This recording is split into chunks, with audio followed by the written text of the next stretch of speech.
21 رمضان المبارک کی شام ڈھلی تو حضرت علی المرتضیٰ کرام اللہ وجہ الکریم شیر خدا رخصت ہوئے۔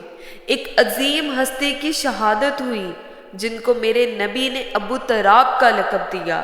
کہا تو میرے لیے ایسے ہے جیسے موسیٰ کے لیے ہارون ہے۔ تیرا گھر جنت میں میرے گھر کے سامنے ہوگا۔ پھر آپ نے اپنی بیٹی فاطمہ سے کہا، تو، میں اور یہ دونوں حسن حسین اور یہ جو سویا ہوا ہے۔ حضرت علی جاگے نہیں، وہ سوئے ہوئے تھے۔ یہ جو سویا ہوا ہے، ہم پانچوں آخرت میں ایک ہی جگہ پر ہوں گے، اکٹھے ہوں گے۔ سب سے مظلوم ہستی علی بن ابی طالب، سب سے مظلوم ہستی جن کی اولاد کا بچہ بچہ ذبح کر دیا گیا، خود بھی شہید ہوئے اور آگے نسل بھی ساری ذبح ہوئی۔ ایک دفعہ بیمار ہوئے تو کہنے لگے، یا رسول اللہ، مجھے لگتا ہے میری موت کا وقت آ گیا ہے۔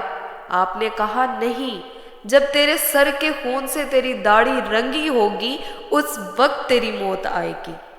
صحابہ کہتے ہیں، مدینے میں کوہرام مچا، بغداد کی گلیاں سونی ہوئیں، کوفے کے لوگ تڑپے، مکے میں بھی لوگوں نے دعائیں مانگی۔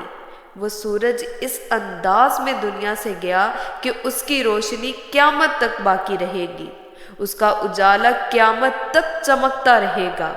حضرت علی کا نام آج خودداری کی علامت ہے۔